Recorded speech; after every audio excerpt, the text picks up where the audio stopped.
Hi, this video is about enlightenment, and it's meant for the saints that are currently waking up in this incredible time where it appears that we're at the end of a cycle and that a birth of enlightenment is taking place among some. The information was revealed to me over a period of 20 years, mainly through synchronicities and bizarre coincidences. These are not the thoughts of a rational mind, they are the experiences of somebody who was seeking truth at the time. The information is varied, and I apologise right from the beginning that a lot of it is going to ramble on. It's going to chop backwards and forwards from one idea to another, because it's not a linear progression, it's a circular understanding, and as such each part requires the bits before it to be understood, but you have to start somewhere. So yes, please forgive me for that. So who am I? I'm a retired naturopath. I raised my 5 children without the need for a doctor. They were unvaxxed. They became very successful and very healthy. I love them dearly. I'm also a man who was given heaven, what everybody could hope to achieve in their life, and then it was all taken away from me, very similar to the story of Job in the Bible. I've made some notes here to try and keep me on track, so that I try to put it into a sensible format. So I'm not an academic, but I was given a gift as a child of seeing parallel truths that I could literally take a piece of information and transpose it into different other sort of modalities. And as such, as this information was revealed to me, the extent of its universality became apparent. In fact, in a sense, it is like a theory of everything. In another sense, it does what the physicists are trying to do at present, which is unify quantum theory with Einstein's relativity. Sorry, that was my phone going off in the background. I believe that we live in a simulation, and by that, what I mean is that various seers and prophets over the years have tried to enlighten mankind and often have created religions as a result of it. But none have been sort of truly successful, because we still live in a world of turmoil. But today, in the quantum era, we have metaphors and we have scientific validated facts of mystery, which can be transposed into the mystical and the religious realm and come back to a personal usage that each of us can adopt to have a smoother life. In fact, the early Christians by the Dead Sea Scrolls were called those that were seeking after smooth things. In this idea of a simulation and of the modern physics, we now have an understanding that everything can be described as being made up of either particles or waves. In the past, in Taoism, for instance, Lao Tzu and co. introduced us to the idea of yin and yang. And of course, yin and yang was expressions of things like dark and light, male and female, etc. But now we have the idea of particle and wave. And I believe that the principles of quantum mechanics applies fractally across all dimensions, whereas currently physicists believe it's only only being expressive of the micro, of atomic and subatomic realities. But in the idea of particle and wave, or yang and yin, or yin and yang, I want you to consider, one interesting fact before we start. If particle and wave can be equated to yin and yang can be expressed as male and female, then would the male be a particle or a wave? And would the woman be a particle or a wave? And of course, when we think of the essence of femininity and of the female energy, we traditionally have embraced the idea of curvature of waves. And so it's my undertaking that a woman can be expressed in this idea of being a quantum wave, and a man can be expressed with the idea of being a quantum particle. That is, that he wants to feel and be substantial. He reveres facts and logical order, whereas the female wave reality is the connectiveness of all things in an emotional sense. So with this idea of the simulation, the thing which up until recently still would have been difficult to understand is that it's a trinary computational system. It's not a binary computational system. In fact, when this information first started to be revealed to me, I made inquiries to see if there was such a thing as a trinary computational system, and it has only just come in Japan in what was called fuzzy logic, which was being used to computerize washing machines to get the idea of warm water as against hot and cold. Because the third element in this trinary computational system is where we have 0 and 1, on and off, yes and no. There is a third entity in the middle, which is neither. So instead of it being hot and cold, it's warm. Instead of it being yes or no, it's maybe. And instead of it being past or future, it's now. So, getting down to syntax or basics, if it's a trinary program, there's a thing in I don't know what you would call it, but it's called trivalent logic, whereas Boolean logic is binary, yes or no, but the idea of a trivalent logic is a substantial philosophy. So, coming, as I say, to the basics of the trinary program, we have to come to understand what the meaning of the numbers 1, 2 and 3 mean. Okay, so the numbers 1, 2 and 3 are quite unique from all other numbers, right up to infinity. And these interesting characteristics or qualities become attributes of the program and how it all relates. So I'm just going to give you a quick outline, and we'll come back to them probably later on. So first of all, with our mindset currently as it is, we are born and we die, and we experience days in what appear to be a linear sort of sense, one day after the other. So we have a linear mindset, and this linear mindset, I believe, is an obstacle to seeing reality, because I believe everything is cyclic.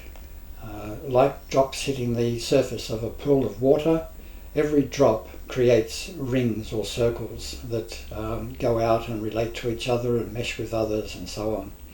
It's very much similar to a holographic negative, which from that two-dimensional negative, it creates a three-dimensional image, and the negative itself doesn't actually convey the image of what it's going to portray. It's literally more like a fingerprint, which is made up of circles and squiggles and lines and such. So when we talk about one, we talk about one circle, and the idea of one or oneness, the power of one and so on, is normally attributed to God. So in a sense, God the Father, the Creator, that concept can be seen as a single circle. Now, they they speak of God as being a male. And this is not so our understanding of male as, of course, men. But in sacred geometry, the idea of male is literally a pattern. And it's the pattern of the attraction of opposites. X and Y are united together in each cell. Now, X and Y, the female and the male component, is also united together in the cells of female birds. So in a sense, a female bird is the same pattern as a male human. So it's the pattern which is important, not the gender. Now, the idea of God being a single circle and embracing the idea of male and female combined, I want to just quickly run over how that works. So when you take a single circle, it must have a center point, which is in the middle of the circle, or in biblical terms it would be called in the midst of the circle, which means the dead center. And then around that dead center point we have a circumference. And then there is a relationship between the circumference and that midpoint, which we call pi. Now, whereas the center point is singular, the circumference is binary, because every point on the circumference is a beginning and its own end. No matter where you start, it's a beginning and its own end. Like the snake that swallows its tail, the Ouroboros in alchemy. So what we have is the single point being male, and the points on the circumference being dualities, and we'll get to the idea that 2 is female and 1 is male. So what we have is a center point, which is male, surrounded by a circumference which is female, like having a proton in the center surrounded by an electron. And so what we have here, and there's a relationship, a substantial relationship between the female component, the circumference, and the center point, which is male. So we have X and Y held together by what I'm going to call love. And that pattern of X and Y combined is what we call male, but it's the pattern of God, and that's why God is called male. It could also be called a female bird, but we'll stick with male. Now, the idea of femaleness, or the number 2, can be expressed in different ways. Because it's duality, it can be expressed as a cross, which is a line in the horizontal and a line on the vertical and a line on the horizontal. It can also be expressed as 2 circles joined together, which is the figure 8, the hourglass, or the infinity sign. So it can also, if we were going to try to write it as a letter, we would write it as the letter, or the capital letter, L. And that's the idea of duality. In some ancient things, which we'll get to later, they had a god, which was the god of duality, and it was capital L, which then became known as L. And as we lost this understanding, we then changed its name to EL, still being L, but losing the sacred geometry component. When we come to the number 3, this is the only number in all numbers that is the sum of the 2 numbers before it. So what we have is 1 male and 2 female, and when you add them together, you then get the child, which is number 3. Now, here's where it gets a little bit sort of tricky. The idea of 3, in a linear sense, comes after 2. But when we consider the third eye concept, the third eye is not sort of around the side here, being 1 eye, 2 eyes, 3 eyes. The third eye is literally in the middle. That the child, which is number 3, is half its dad and half its mum. So it's in the center point where we come to with this third understanding of triality. So now we have male, female, and child. And that child, of course, as we know, can be male or female, can be son or daughter, but it still has exactly 50-50 of each of its parents, which I find quite fascinating. Okay, so that's the basics of understanding. So when we get to simple sacred geometry and trying to capture this reality, we have the circle as male, then we have the cross, the duality, as female, and all around the world before the Bronze Age, I believe in every continent I've read, that the symbol for God was a circle with the cross in the middle. And so we have the unity of the two inside of one. Now, I don't know whether to extend that just at this point. I will. This concept of trying to convey the two inside of one, right, was what Moses attempted to do when he speaks in Genesis about, in the beginning God creates a garden, and in the midst of the garden, that's the dead centre, he plants two trees. And one tree is the tree of life, singular, and the other is the tree of the knowledge of good and evil, which is duality. Now the interesting thing is that because the translation says midst, we miss the point that these two trees are in the dead centre. And you can't have two trees in the dead centre because the dead centre would be the centre point between the two trees. So for the two trees to both be in the dead centre, one has to be inside of the other. So the duality is inside of the singularity in a form of marriage. Now he goes on to convey this in another way when he talks about a tree that has a serpent in it. And the serpent, or the snake, is another good way of being able to express this idea of duality, because the snake goes to and fro, as a river does. And so we have this serpent in the tree, which later on, about the 3rd century, became thought of as being Satan.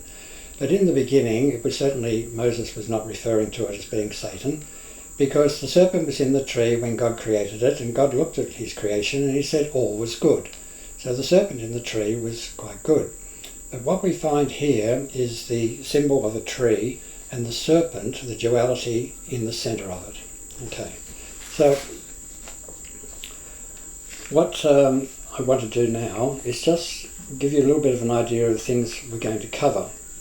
That all religions, I believe, all substantial religions anyway, are teaching exactly the same thing, but each in a slightly different way.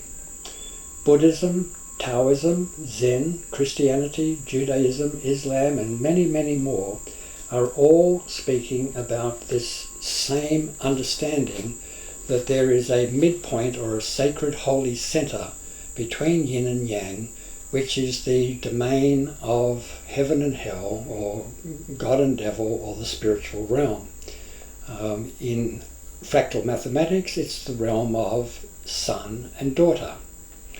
Now, when it comes to things like Buddhism, the Buddhist philosophy is teaching about the middle path. And to have a middle path, you have to have two outer paths for there to be a middle path, and so on. Now, it goes back even before these religions to what's called Hermes Trismegistus. And Hermes was supposed to be the messenger of the gods. And he was called Trismegistus because Trismegistus means thrice, three, thrice great. And he was called thrice great because it was said that he had the three secrets of the universe. And one of the documents attributed to him is the Jade Tablet, which you would have heard of, which says things like, as above, so below. So with Hermes Trismegistus, or thrice great, we also have things like Tesla's understanding that we need to understand the true meaning of the numbers 3, 6 and 9. Now, that being as it is, I see that as being 1 3, 2 3s and 3 3s, that this is a trinary simulation. If we think of it in, say, a materialistic sense of solid matter, it becomes then proton, electron and neutron. And we know that the neutron is the addition of an electron and a proton joined together. It creates the neutron. So again, it's 1, 2, 3. Inasmuch, while I've got my hands here, I'd like to literally, forgive the pun, point out that when a person points with a finger, it's seen as being rude. and it doesn't matter which hand. They can point with the other hand and it's still inflammatory, antagonistic, rude.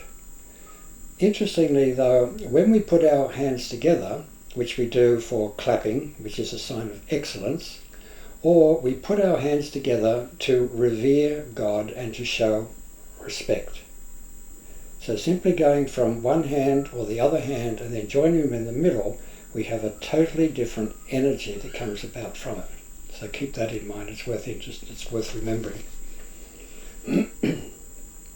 So getting back to quantum reality, what we have in the confusion and the frustration of physicists in quantum reality, certainly it challenged Einstein and Mr. Bohr about a thing called entanglement, where the two are one.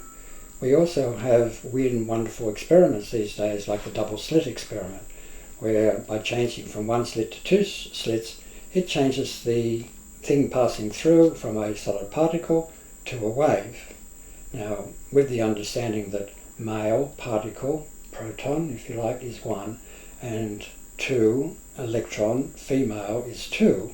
When you have two slits, the particle will act as a wave. When you have one slit, it will act as a single particle. When we then join it with the other major part of physics, which is Einstein's relativity, it all boils down to E equals mc squared. And in a sense, this simply means that energy is equal to mass. One is not greater than the other. In fact, they're both two expressions of the same thing. So we have energy and mass, or we have wave, because energy is normally in wave form, and we have particle or mass. And the energy in a mass is equal to its weight and so on. So here again we see that the quantum realities are crossing over into the area of general relativity. Earlier on, at the time of the beginnings of the COVID crisis, I made a video called the Kronos virus, not the COVID virus, and YouTube, in its wisdom, decided to ban it and take it down and then destroy it. So I just want to touch on some of the things that were in there, because this being the end of the age, and just a word of explanation there. The end of the age, the end of time, and the end of everything is not necessarily the same thing. I used to be very, very confused, or just like everybody else I suppose would think that if we talked about, like there's so many songs, I'll love you to the end of time. So the end of time being the end of everything. But of course back in 2012, when we had the understanding of the Mayan long count calendar coming to an end,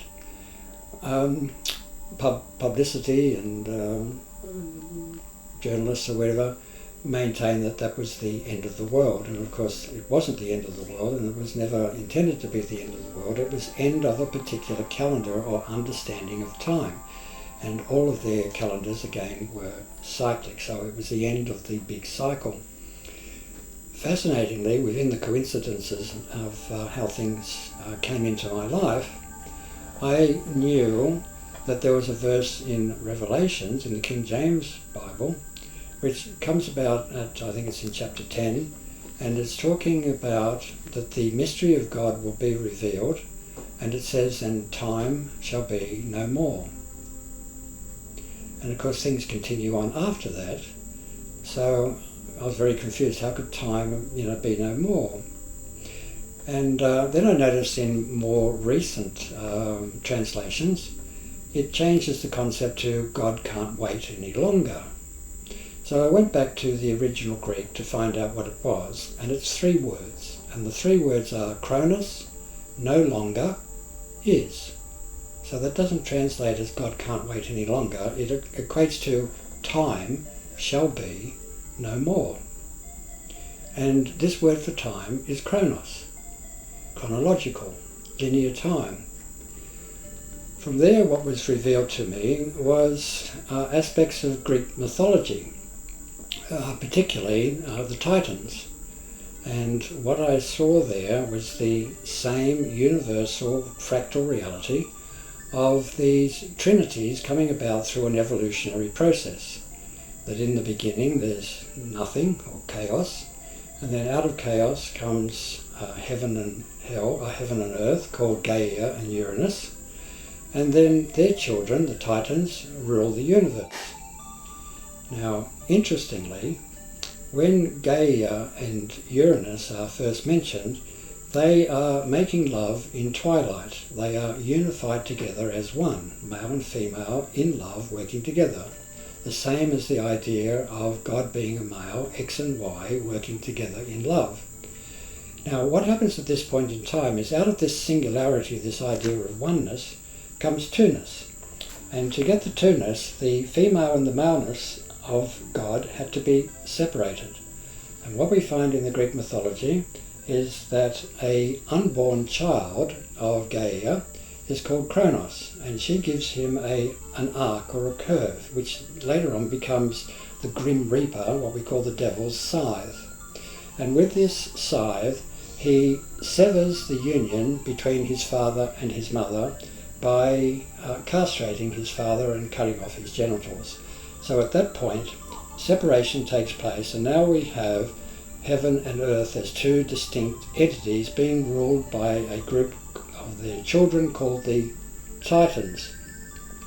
And the leader of the Titans is Kronos, and Kronos is the god of linear time, and hence that's where we get the word chronological from.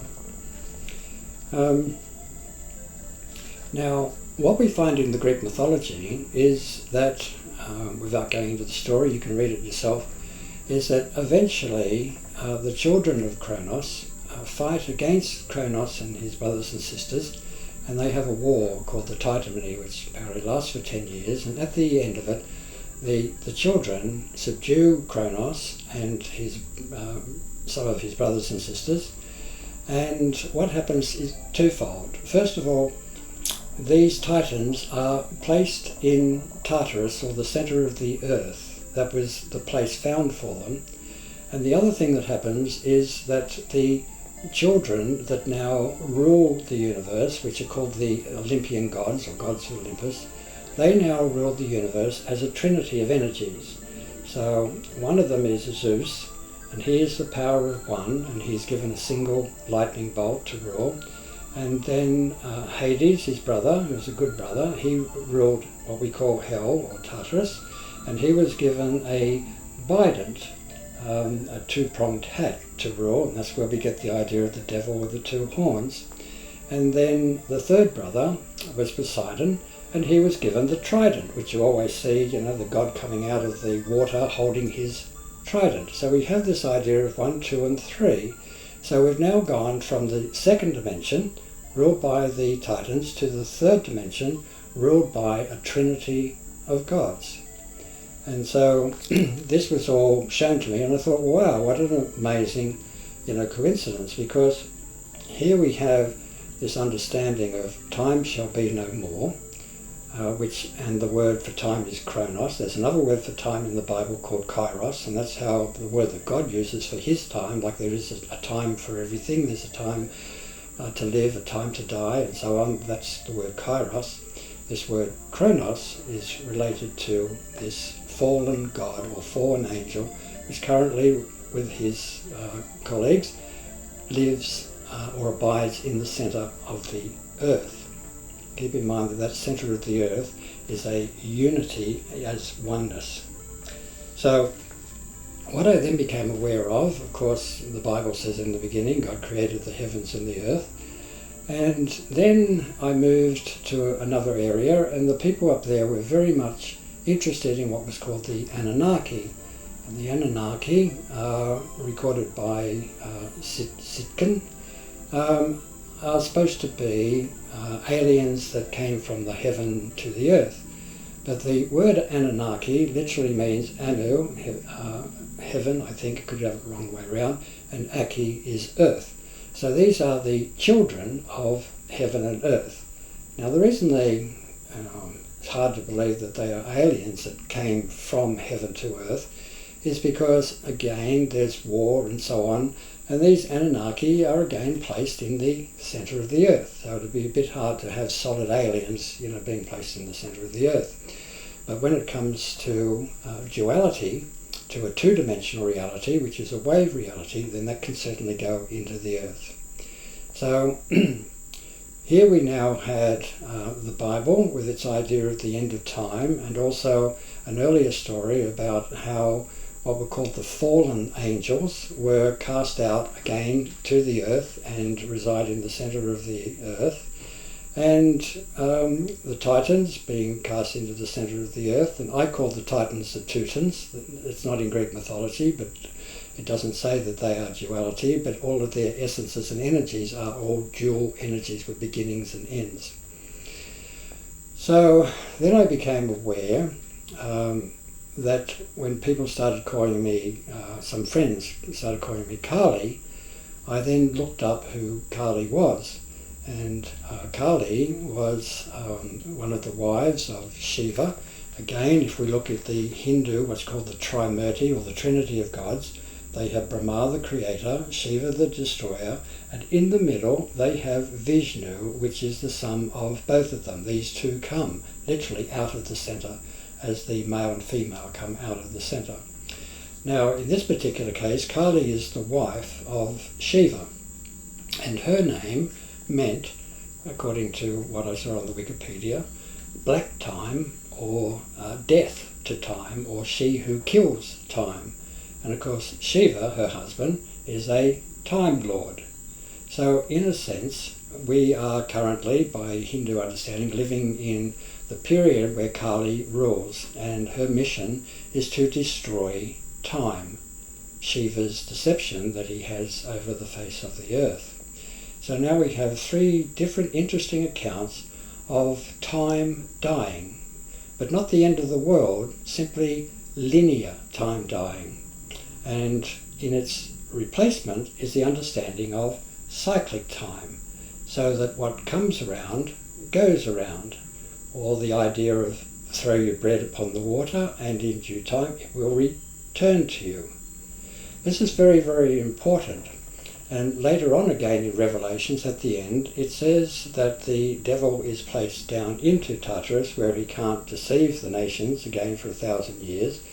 And I believe that's going to be the understanding that linear time is going to be proven by physics to be mythical, and that in fact time is cyclical. Now the reason why it's very important, because immediately gives an understanding of how you can prophesy. Because if you know the energy of a particular thing, then you will know that in the future that energy will come back around again. Like for instance, if your birthday is on say the 10th of May, well in the next year on the 10th of May it will be your birthday again. But it won't be the same birthday, it'll be your birthday, but you'll be one step higher within this understanding.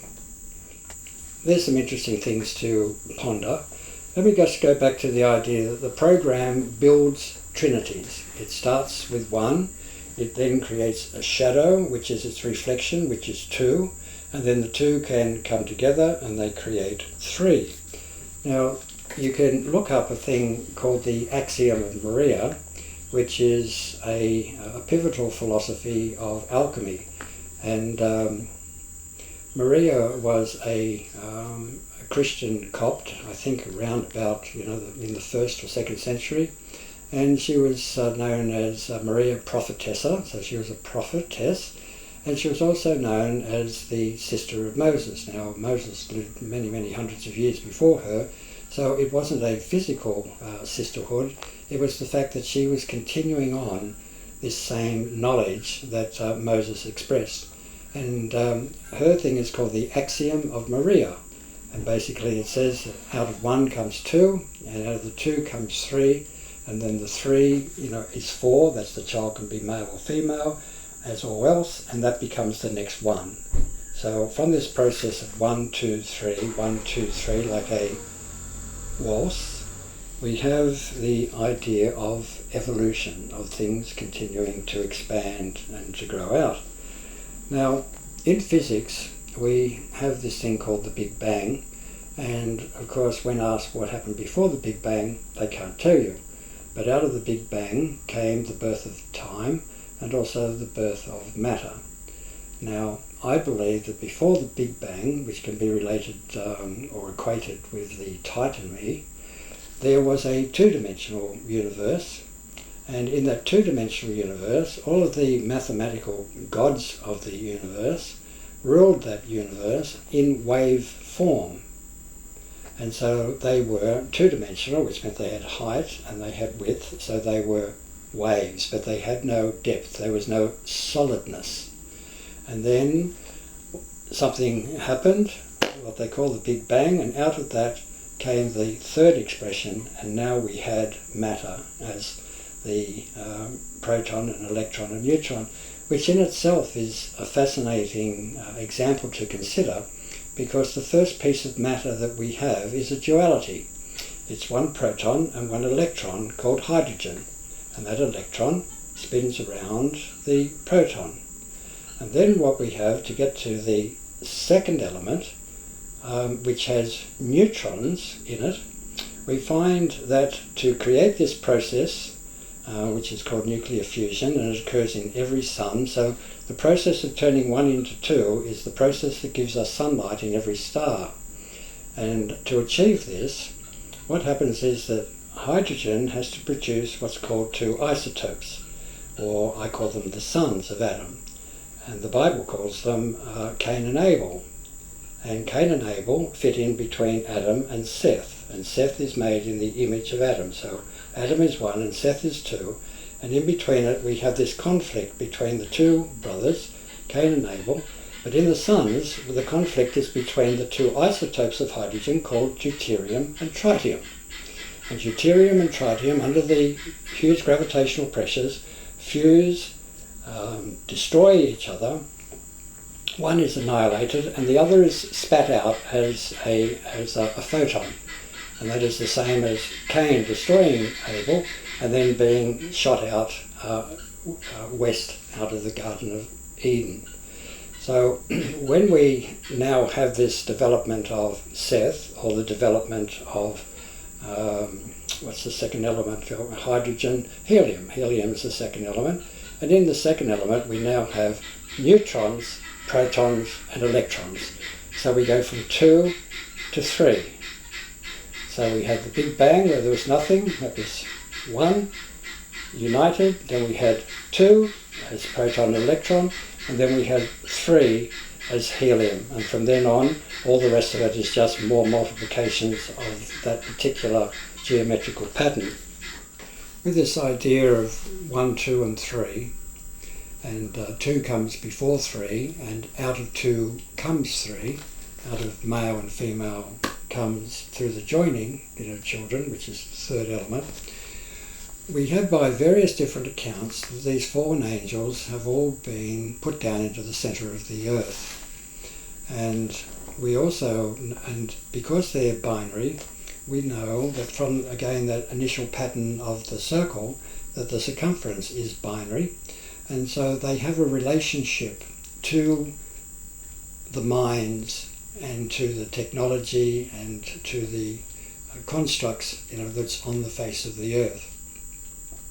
So this is the idea, of fallen angels, of satanic influences, of demonic possession, and so on. Now, interestingly, just to quote another source, Rudolf Steiner, who was considered to be a genius, he said that his understanding of demons were laggards from previous dimensions, that they were gods that were now trying to influence through their children, through the third dimension, their own sort of failings. So again, he was on a similar wavelength. Now, the fascinating thing at present is that we have a lot of interest in flying saucers, and we have a lot of accounts, and quite credible accounts, where they have been seen by reputable people, by people in the Air Force, that jets have followed them. And two interesting things that I would bring to your attention are that they don't show up on radar even when they are being seen by the pilot, And the other thing is that they can be travelling at a speed, something like, say, Mach 3, and then they can just do a 90-degree right angle bend instantaneously. Now, that is not achievable if there is solid matter because of the force that is behind it can't just change. But a wave can. A two-dimensional reality can change at 90 degrees irrespective of what its speed is, because it doesn't have any substance, it only has height and width.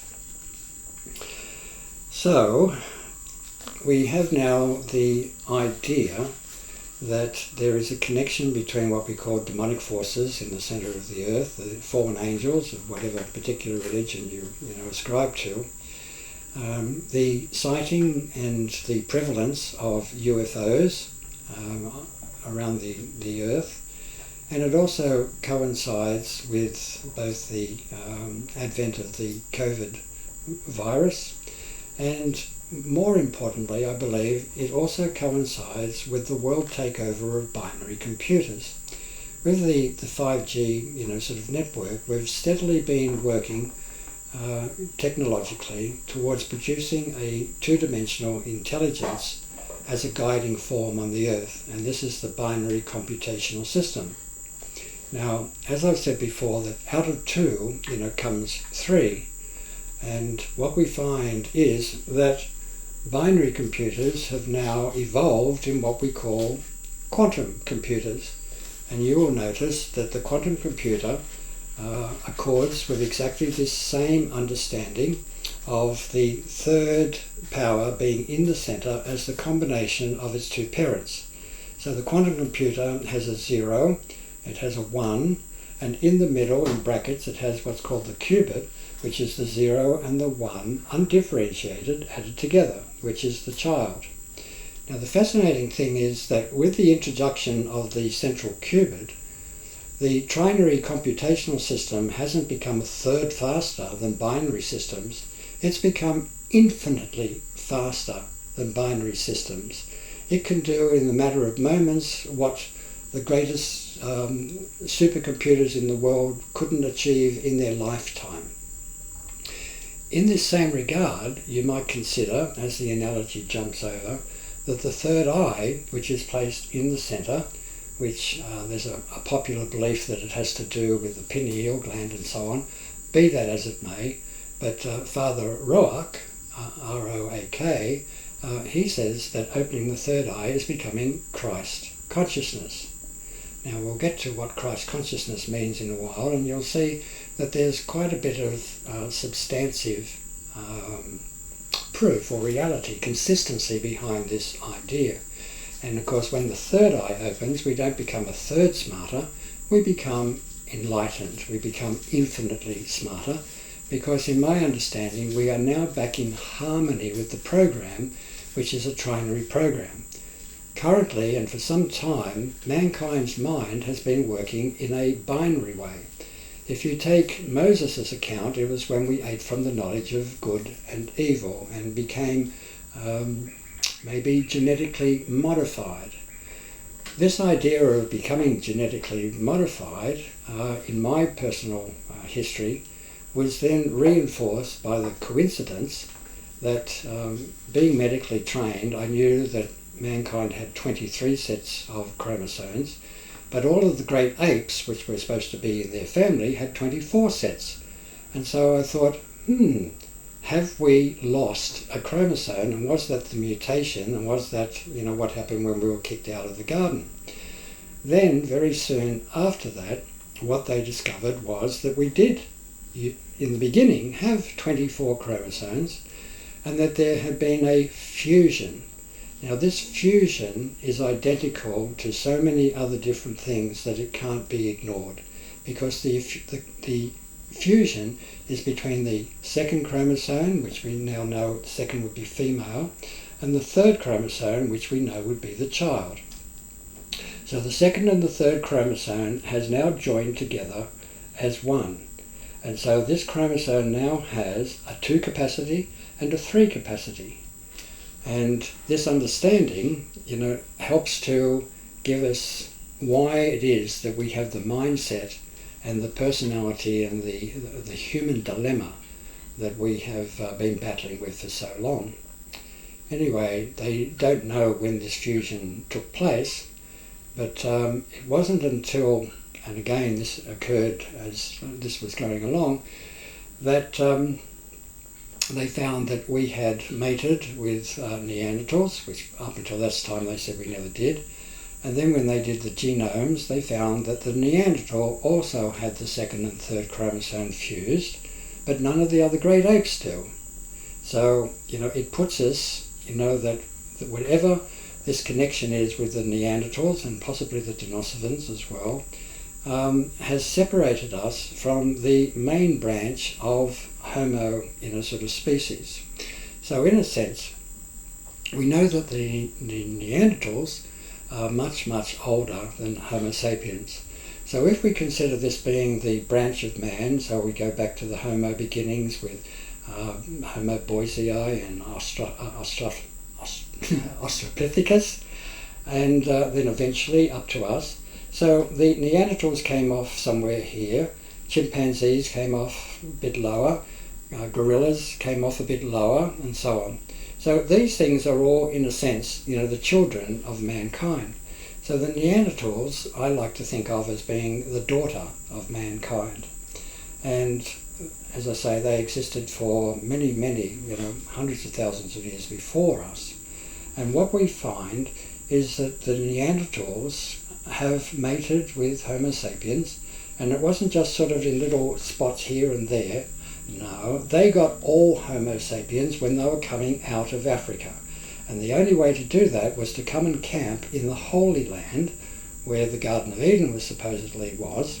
And as we came out of Africa, we mated with them for, they say now, about 5,000 years. And voila, we have the second and third chromosome fused as they did. So, let's see where that now leaves us. We've dealt with the idea that the binary takeover of the Earth with computers.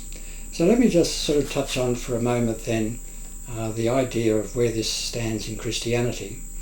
In the book of Revelations, at the end of time, when Kronos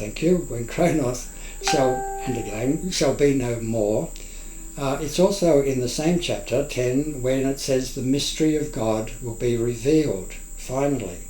And this comes at a time when there is a ruling energy called the seventh trumpet, which is just purely coincidental, is it not, that we have now Trump ruling the world and we have all this information now coming out.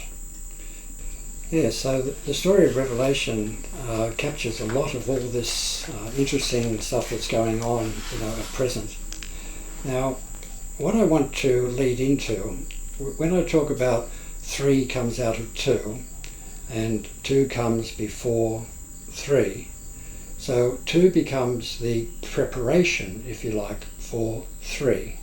So speaking of Yeshua, or as I said, the popular Jesus, it's interesting to have a look at the names.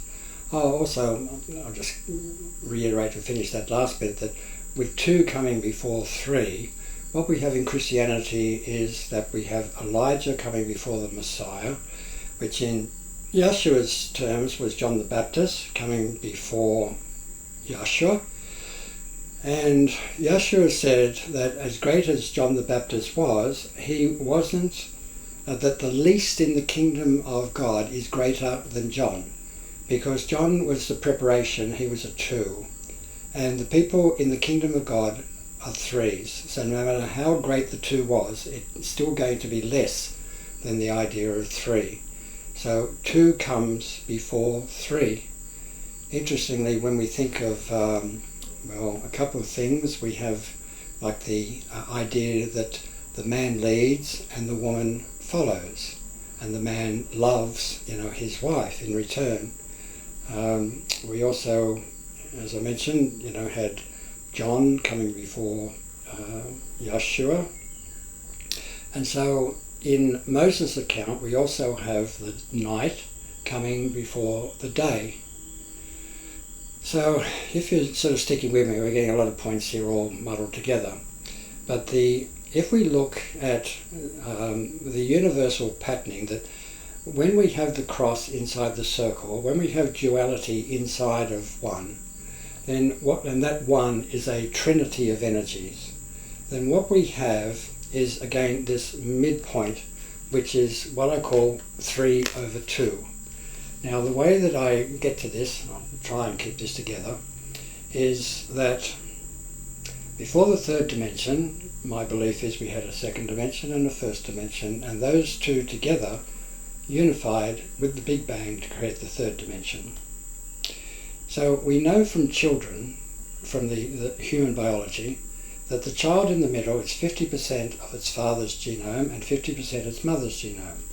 Now if we could convert this to mathematics, we have that the father being 1 and the mother being 2, and the child in the middle is half of both of them. So a half of 1 is a half, and half of 2 is 1. So when you add a half and 1, you get 1.5. And that 1.5 can be expressed as 3/2, 3 halves. Right, so now we have the idea that the 3/2 can be inverted. Instead of the male leading and the female following, now we have the female energy leading and the male energy following. So in this case we don't have 3/2, we now have 2/3. Now this is the difference between going backwards and going forwards, because when it goes 2, 3, the next number will be 4, and then 5, and then 6. But when it's the other way around and we go 3, 2, then the next number is 1, and then 0. So we have this idea that what we're looking for is units of the fractal where the 3 is over 2, and that's the middle energy where the 2 become 1. Now if I could give you some examples, for instance, they talk about the night half of a day being female, the night belongs to women, and the day part being the male part, and the third element is the 2 twilight points where it's 50-50. So we have a twilight point going up into sunrise, a twilight point going down into sunrise. They're both 50-50. So they are the son and daughter of light and dark married together. Right. So now let's look at the mathematics of it. In the day side, we have a sunrise and a sunset at the beginning and end. And then we have a midpoint called midday, which can be measured with a sundial or with a stick. Right, so that's 3 points, 3 particles, 1, 2, 3. Beginning, end, middle. Now when we come to the night cycle, we find that it begins at sunset and it travels through what we call midnight to sunrise, but there's no natural way of being able to measure midnight. It doesn't have a middle point that can be measured. So it has 2 cardinal points, sunset and sunrise. So we have 3/2. Okay. Now let's take the example of a family, and I'd say the universal family of mum, dad, son and daughter. So here we have mum and dad as 2 poles, and they come together and they have sex in the middle where the 2 become 1 through marriage. So they have 3 fractal points. And out of that union comes the other arm of the cross, which is the son and the daughter. And although the son and the daughter is male and female, like mum and dad, the son and the daughter do not have sex together. It's banned in all cultures. So the concept of the son and daughter doesn't have a midpoint. So we have a 3 in the parents and we have a 2 in the children, 3/2. Now if we take the model of the Earth, we find that the Earth has a North Pole and a South Pole, and in the middle, the midpoint, it has the equator. So that's the 3. Now if we take the other pole, the other line, we have East and West, and if we go East, we go east forever. Or if we go west, we go west forever. East and West does not have a natural midpoint, whereas North and South does. So the Earth has a 3 and a 2. Okay, let me see, what other could I give? How about the brain, the human brain? Interestingly, the pattern of the brain, it has 2 hemispheres, and the 2 hemispheres work off totally 2 different perspectives. We talk about the left side being male, which is all factual and dealing with points in a rational way. And then we have the right side, which we call female, and it deals with the connectedness or the wave continuity between everything going on. And so that's 1 and 2. But in the middle, we have a midpoint called the corpus callosum.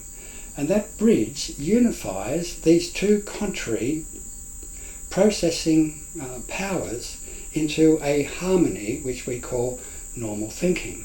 Okay, so that's one bridge of the cross. Then we find that our prefrontal cortex is the basis of our ego identity, where we make our rational decisions and the sense of I am. And then at the back we have what is called the limbic area, or the forebrain, and it is from the reptilians aspect of brain development. And what we find is that when we're surprised or shocked or fearful, the blood shunts back to the rear brain. So we have a frontal lobe, and we have a forebrain. So we have this 2 connections. We don't have a midpoint. Now, again, when you think of, say, like anthropology, the human brain is mammalian. But before we had the mammalian brain, we had the reptilian brain. And out of the reptilian brain came the mammalian brain. So out of the 2, it evolved to the 3. And yet we still have remnants of the 2 in the hindbrain, like in this earth where we have our 3-dimensional reality, but we still have these 2-dimensional entities called demons or fallen angels or what have you, which are still capable of being able to influence us. So that's just a few, sort of different examples, and you must admit that they're quite comprehensive, and they all show the same idea of 3 over 2 as against 2 over 3. So let's talk about why we need a 2 over 3.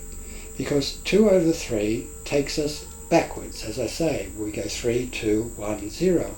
And the thing is that life tells us that there are times when we need to go backwards. For instance, if I was to eat poisonous food, to save my life, I have to vomit it and bring it back up. It takes an enormous amount of energy and structure in the brain to be able to reverse the whole process. Similarly, in our car, every car has a reverse gear. We don't normally drive in reverse gear.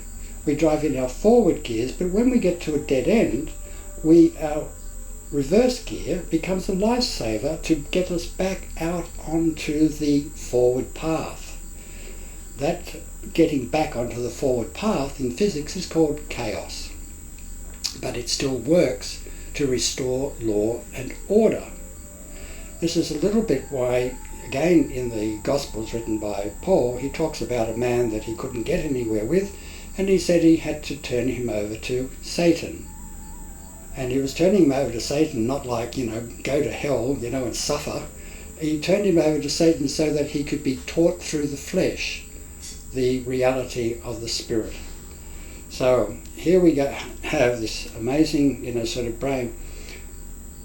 When it comes to things like health, it's a little bit more iffy, if you like, but I identify the 3 different poles in our body, having been a naturopath, as the female element in our body is the thyroid, and she, what I call the goddess, controls all of the wave rhythmicity in the body. That includes the peristalsis of the bowel, it includes the heartbeat, and that controls also the flow of blood, everything that moves, because female is movement and energy. Interestingly, in biology, when we had single cells couldn't move. They were where they were, that's where they stayed, and eventually there was a symbiosis of a wave particle entered into, there's the female coming inside of the male, and when she came in and found a hospitable environment inside, she was then able, as a result of her occupancy, to grow hair. It wasn't called hair, it was called flagellum. And that flagellum was able then to ripple, and in that ripple it created the ability for the cell to move. So again we have this idea of 1, 2 and then 3, ta-ta, goodbye, off they go. And that's a part of the evolutionary process. Right, so one extra little piece there in that universal patterning that you might find interesting. I found it interesting. When the yin-yang symbol, the two little fishes with the different coloured eyes, again you can interpret that the white fish is male, the black fish is female, and the two eyes, which are their opposite colour, are the children of the marriage. Now, when I used to try to draw the yin-yang symbol freehand, it was a little bit tricky until I discovered the trick.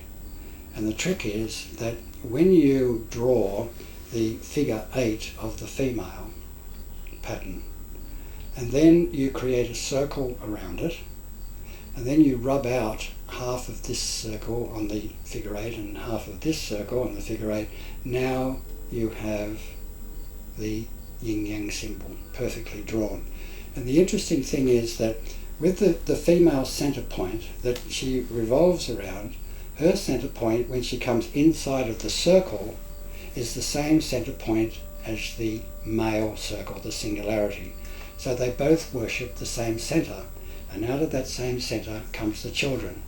So we have the husband and his mindset caring for the children as a protector, and we have the female modality of looking after the children equally in the loving, nurturing and caring capacity. So here we have now, going back to the idea that we have 3 over 2, or we have 2 over 3s, and I gave you some examples there. So let me also, I've just written down here, it's important to reiterate that the male pattern is the attraction of opposites, where X and Y become one in the middle, and the female pattern is the attraction of likes as a duality. Now, what I'd like to point out is the attraction of likes, the female pattern, is very, very sensible. It says, you are like me, therefore I like you, let's travel together. Now, the pattern of the opposites attracting, it is totally crazy, because it says, you are the total opposite of me, we have nothing in common, so let's get married and stay together for the rest of our life and suffer. So that's a little bit of equilibrium there between what male and female is. And again, like within the picture of the day, it's the twilight points which are the attraction of opposites, where light becomes dark and dark becomes light, whereas the day is one light moment following another, following another, following another, the attraction of likes. And then after we go through twilight, one dark moment following another, following another, following another. Interestingly, we find that the moon controls the lighting of the night and the sun controls the lighting of the day. And because the night is female and contains the 2 points as a duality, we find that the moon is a duality inasmuch as she reflects the sun's light. So again we have the idea of 1 and then the 2, which is a reflection of the 1, coming together to produce life and the tides and so on the earth. One of the best examples, one of my favourites of this Trinity pattern, can be seen on the coasts, particularly here in Australia where we have so many beautiful beaches. Normally every big curved beach has a headland at both ends. Now if you walk up onto the headlands, you'll find that they are twos. There is the water coming in constantly with the waves, And then there's the rocks resisting the waves, and between the two you have the constant eternal conflict of wave hitting rock and smashing it up and finding its weakness and breaking it down. However, when we come to the beach, we find that the sand, which has come about as the long-term consequence of this duality clashing, so out of the two comes the three. And the three literally is the child of the two, and that child is the beach. And now with that beach, the waves come in onto the beach, and the land comes down to the beach. And when the seas roar, it rips the beach apart, and then when the sea becomes calm, it puts the beach back. So literally the beach becomes the arbiter between the war. That when we go from 2 to 3, we go from conflict to completion, in the idea that we have completed another trinary fractal component of the program. Okay, so when we were talking about Satan being the contender, there's an interesting, again, another little quote from the Bible where Yeshua identifies, I think it's Peter, as being a contender with him. And he calls that contention Satan. He says to Peter, "Get behind me, Satan." He doesn't say, "Go to hell, Peter," or "Drop dead, Peter." He says, "Get behind me," because Yeshua was a 3 and Peter was acting as a 2. And the place for the 2 is behind the 3. Now, there's a extremely interesting, I would suggest that it's worthwhile getting a Bible and looking up a verse in Exodus 25 verse 40. Because in this little account we have Moses going up Mount Sinai and getting the 10 Commandments. Everybody knows the story, I'm sure. But what they fail to recognise, and it's not normally pointed out in church services, is that there's this amazing story where Moses asks God, for a blessing, and God says to Moses, "I can't show you my front because you would die, but I can show you my back." So God identifies that he has a front or a face, and he has a back. Now, if you had eyes in the back of your head, they would want to go constantly backwards, and they would be contending with the idea of going forwards. So the idea of having a back can be seen as being a contending force to the front. And yet God has a back and a front in the same way that we can eat food or we can regurgitate it as a life-saving mechanism.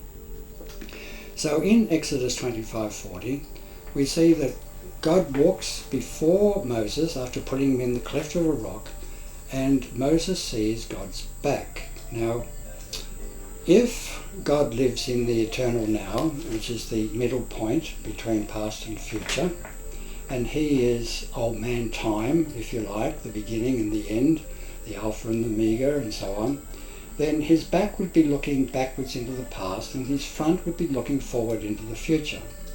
So when Moses got a view of God's back, what did he see? And we're not told. However, when Moses is now walking down the mountain carrying his 2 tablets of law with the 10 Commandments on it, in this verse, Exodus 25:40, Yahweh says to Moses, "Now Moses, you make sure that you make everything according to the pattern that I have revealed to you." What pattern?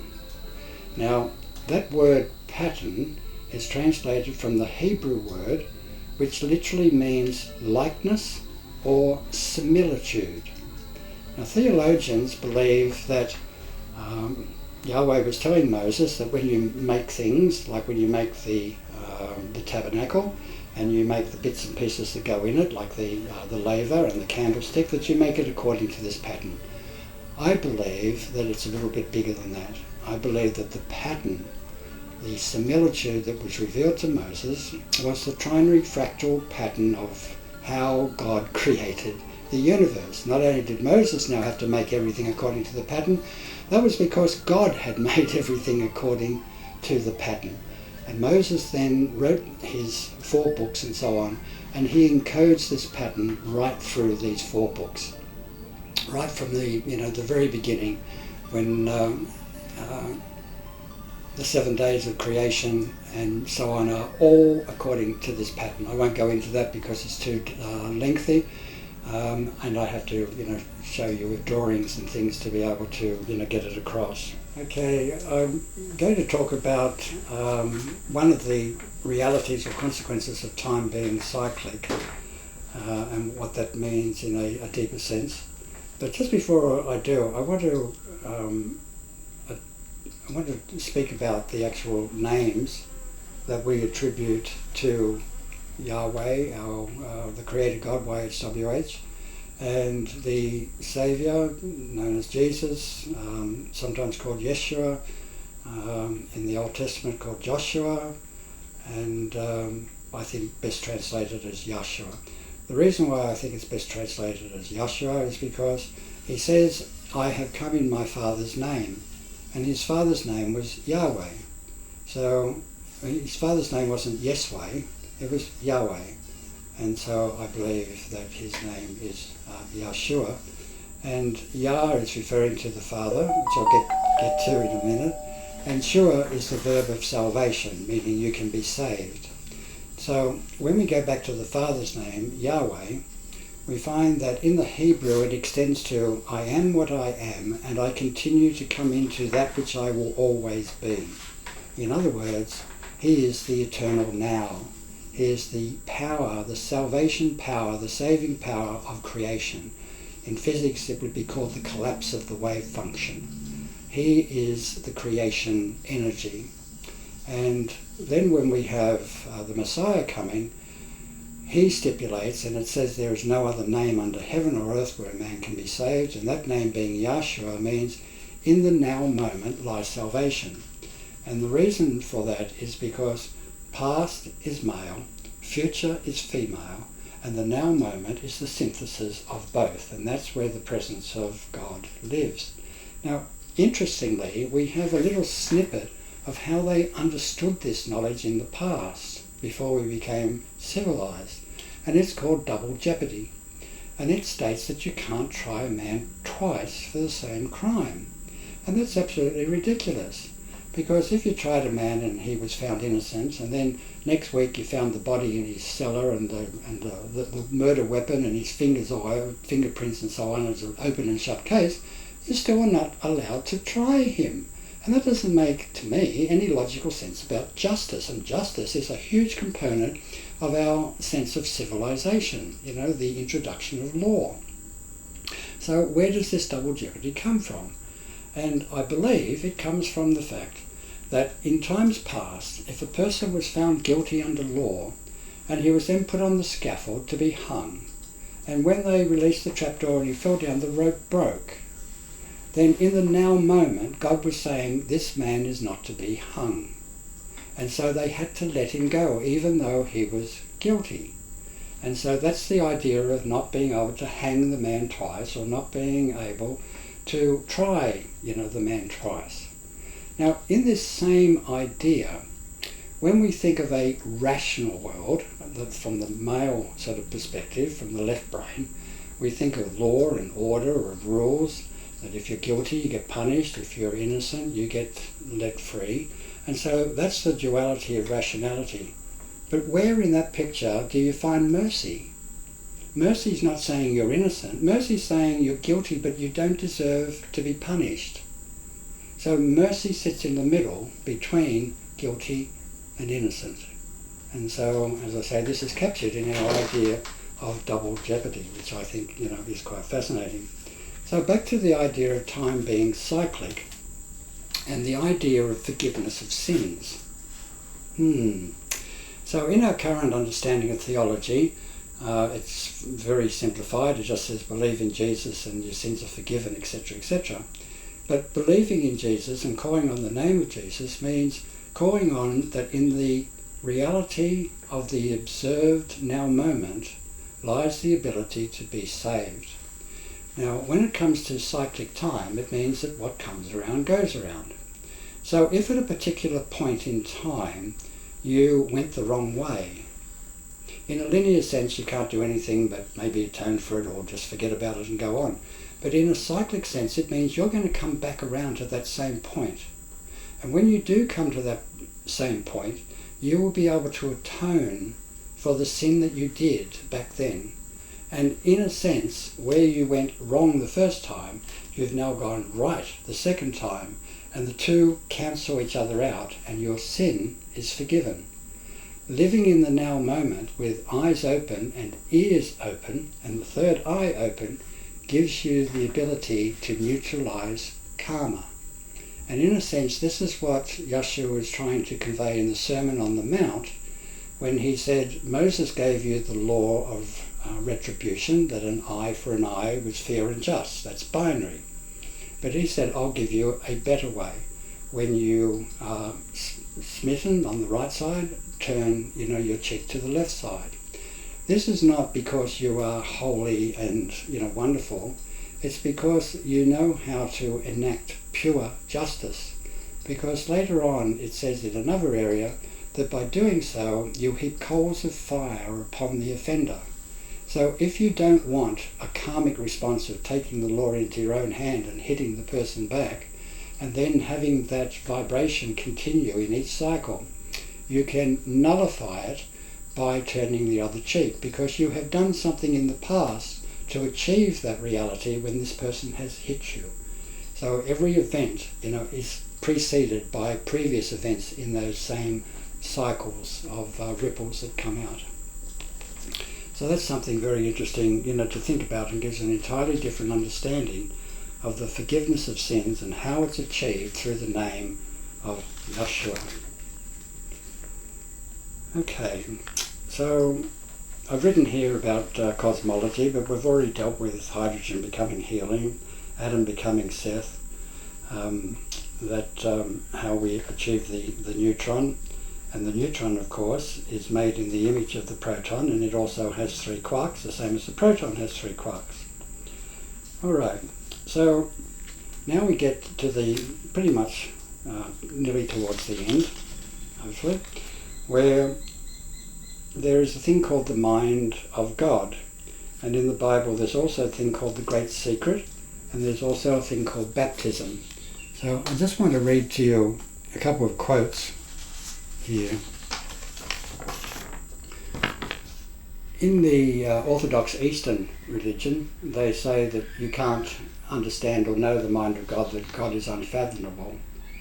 But remember that at the end of this cycle, God says that the mystery of God will be revealed.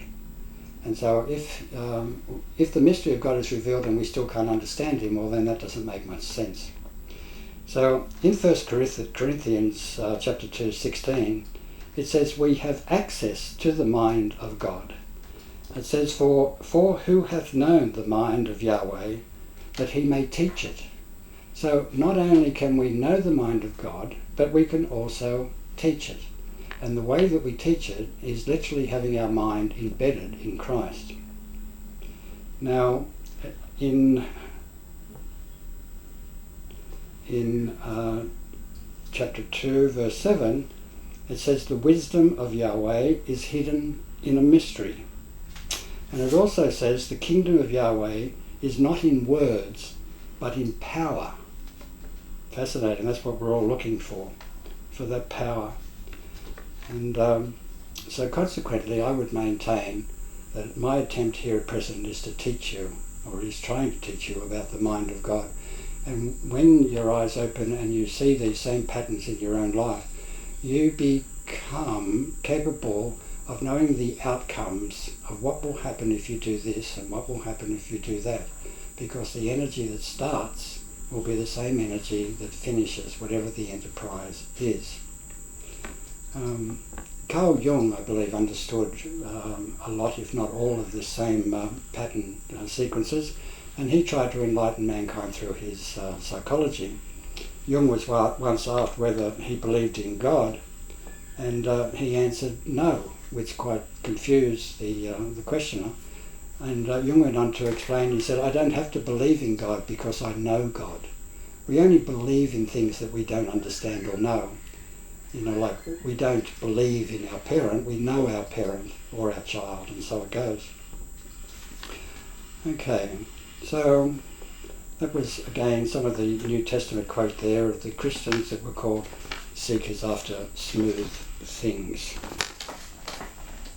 So from my perspective, the three ruling forces that here with the mark of the beast, 666, all that type of stuff, right here now. And so if that continues, as I believe it will, we're coming into a very hard time where we're going to lose our freedoms. And with the establishment of a binary, integrated power ruling the earth, and of course it's leading to further down to transhumanism, which is literally to create human beings in the image of a binary reality being connected up to binary computational systems.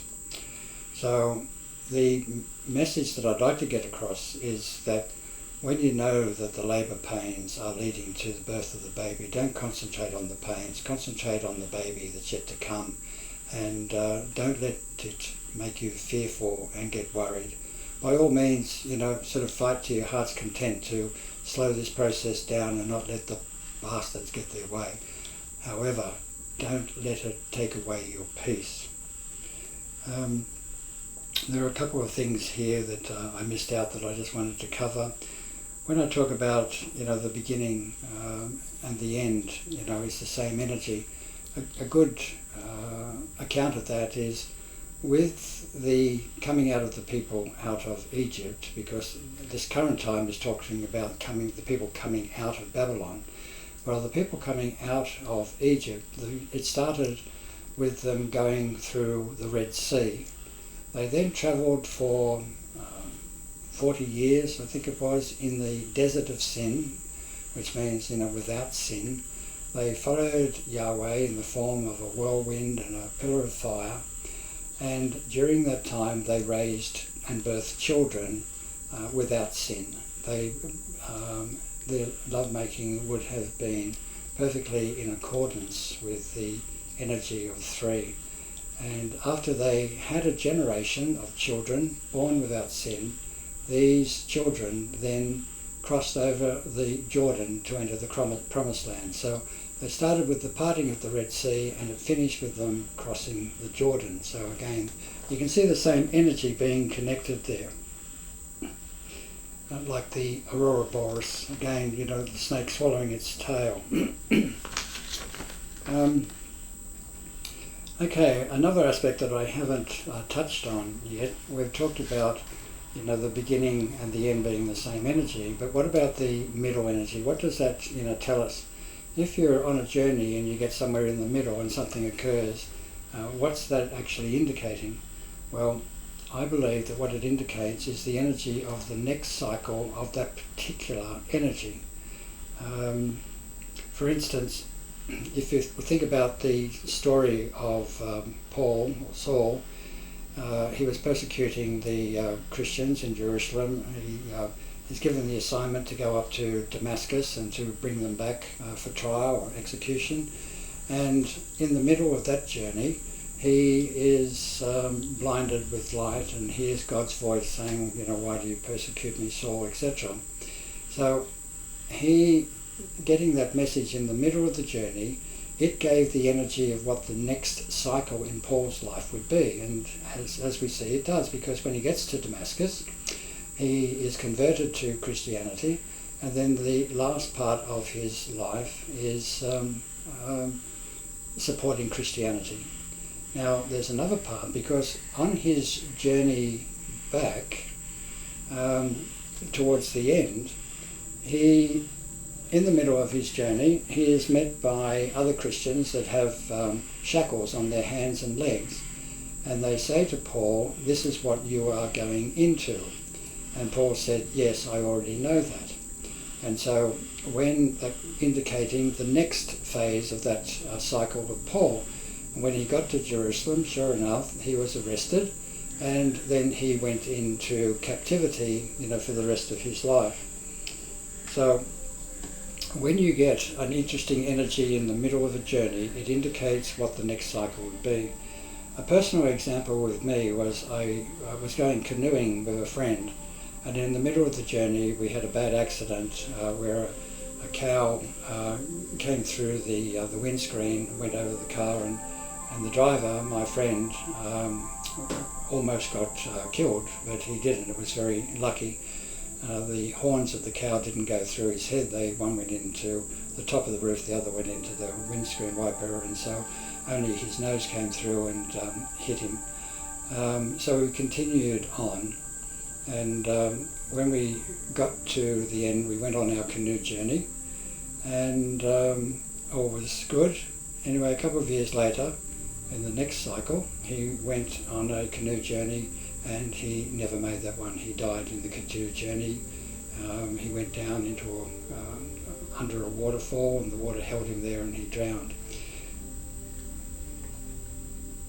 So the middle energy gives you a prescience of what the next cycle is. See, ultimately, all of this knowledge and coming into harmony, opening the third eye, it's all to make your life easier. So, it's not just an academic, sort of thing of knowledge. The way that I understand it is that when you've got mum and dad, and the middle energy is the child or the children, say a boy and a girl, well, when that boy and girl grow up, they will become the next mum and dad. So that middle energy evolves into the next expressions of yin and yang, or male and female. So it pays to become aware of any energy. There's also stories about Jacob and about seeing angels going up and down the ladder, and then on his way back he wrestles with an angel that won't give its name, and then he gets the name of Israel. So that's about the last thing that I'm going to tell you about is this Israel. And the interesting thing is there are stories going around saying that Yahweh was a storm god of the Canaanites and this, that and the other. And I don't believe this is true. That what happened is that after Solomon died, his children, Rehoboam and Jeroboam, they argued over the kingship, and so Israel split into two different groups. One went to Samaria as 10 tribes, and the other two stayed as Judah down at Jerusalem. Now we have the one becoming two. So as a two, they're now going to worship the entities of two, and so the Canaanite chief god was called El. There was another god called Baal that they worshipped, but the chief god of the Canaanites was El. And El was said to be the father of the Olympian gods. Now the father of the Olympian gods was Kronos, the god of linear time, the binary titan. So, and as I said, that the concept of drawing binary can be done as a L, or as a double L.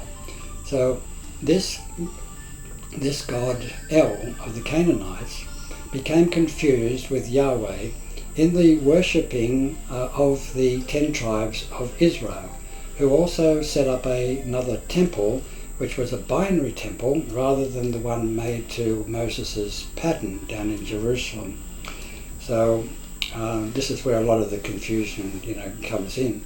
Now, when Jacob fought with the angel that wouldn't give its name, and God gave him the name of Israel, which literally means to fight against El, because there is a confusion these days about El being God or El being Yahweh, they believe that the name means to fight against Yahweh, which it doesn't. I think that it was always meant to be fought against this binary god called Kronos, who is the god of linear time, who keeps us deceived and confused.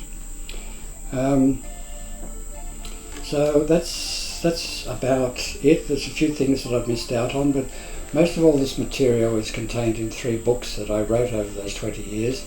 One's called Adam's Daughter, the other is The First Immortals, and the third is It's About Time Dying.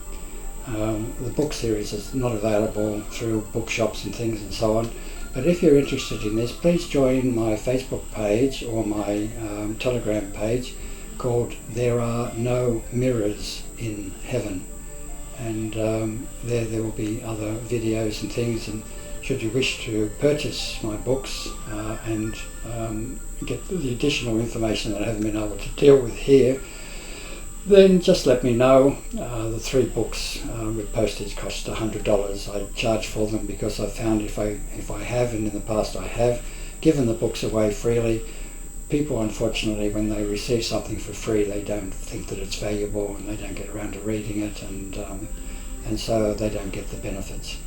So that's about it, and if you want to contact me, my email address is KAHLREAD, that's Carl Reed, or one, @gmail.com. Thank you for listening. If you've got this far, then there's every likelihood that you are of one of the chosen people, and our next part of this sequence is to bear and born a generation of children that will be fit to be able to enter into New Jerusalem, that they will be, children of the Godhead, that they will be conceived in love, born in love, and as such they will be able and prepared to enter into the promised land of New Jerusalem, which is on the other side of hell on earth. Okay, thank you for listening.